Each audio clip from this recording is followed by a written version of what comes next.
Hey everyone. So think about buying or selling a house. You follow a certain set of rules, probably without even thinking twice about it. Well, get ready because that entire rule book is getting a massive overhaul. We're talking about a fundamental shift that could totally change how much you pay and how you work with an agent, maybe forever. Yeah, the short answer, a big resounding yes. For decades, the process has been pretty much locked in by these national standards. But now, a huge wave of change is rolling in, and it's going to affect pretty much everyone involved in a real estate transaction. And right at the center of all this is the powerful National Association of Realtors, or NAR. They are on the verge of approving what might just be the most significant policy update in a generation. And the crazy part is, it's all happening incredibly fast. All right, so here's what we're going to cover. First, we'll look at the rulebook rewrite and the lawsuits that are forcing this change. Then, we'll dive into how power is shifting to local markets and what the new code for agents looks like. And most importantly, we'll break down what all of this really means for you.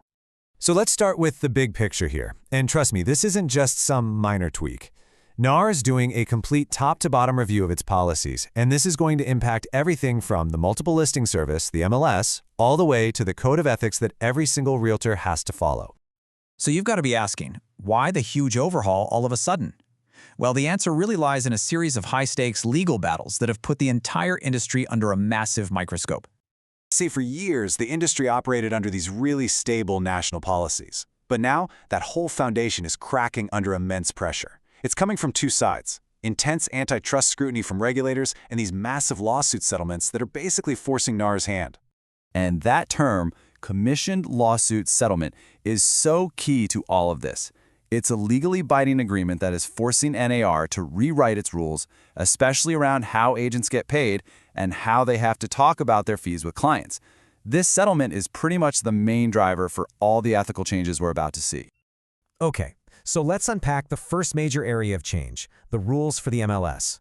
The big idea here is all about shifting power away from these one-size-fits-all national rules and giving it back to the local markets. This quote from Mary Jo Cowan, a leader in the MLS world, just nails it. She says repealing rules is the name of the game. It really is all about dismantling those old blanket national policies. So here's how that power shift actually works. In the past, a national rule was just handed down from NAR. Now the proposal is to repeal those rules, which means in the future, the local MLS boards get the final say on what's best for their own markets. So what does this actually mean in practice?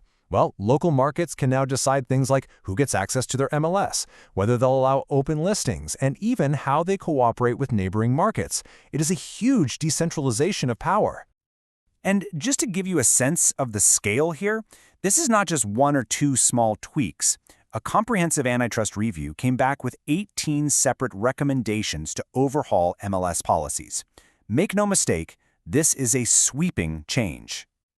Now, let's switch gears and look at the other side of this overhaul, the agent's code of ethics. If the MLS changes are about local control, these ethics updates are all about bringing way more transparency to the client-agent relationship, and they're largely driven by that lawsuit settlement we just talked about. So here's what some of the new transparency rules look like. An agent now must disclose any referral fees they get, if they're being paid by more than one party in the deal, and even if they aren't super familiar with a specific property type or area. But, and this is a crucial exception, they do not have to show the seller their private agreement with the buyer. That stays confidential.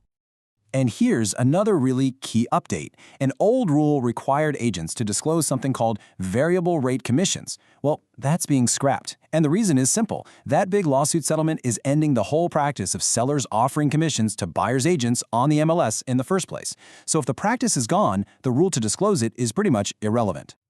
All right, we've covered the rule changes and the reasons behind them. So now let's get to the bottom line. How does this actually affect you when you go to buy or sell a home? Let's start with the buyer's perspective. If you're looking to buy, what's in it for you? For buyers, the biggest win is just more clarity, more transparency. These new rules give you a much clearer picture of how your agent is getting paid, and they're designed to reveal any potential conflicts of interest. It really gives you the power to ask tougher questions and make sure your agent is truly working for you. Okay, let's flip the coin. What about for those of you looking to sell your property? Well, for sellers, the future is looking very local. As MLSs get more control, you're probably going to see different rules from city to city. One market might allow certain types of listings that another one prohibits. This means the best strategy for selling your home could become highly tailored to your specific area's new rulebook. So I guess that leaves us with the ultimate question, doesn't it? The goal here is a more competitive and transparent market for everyone. But will this whole overhaul truly empower consumers and maybe even lower costs? Or will it just shift the power dynamics in an industry that has, resisted change for decades? It feels like the next chapter for real estate is about to be written.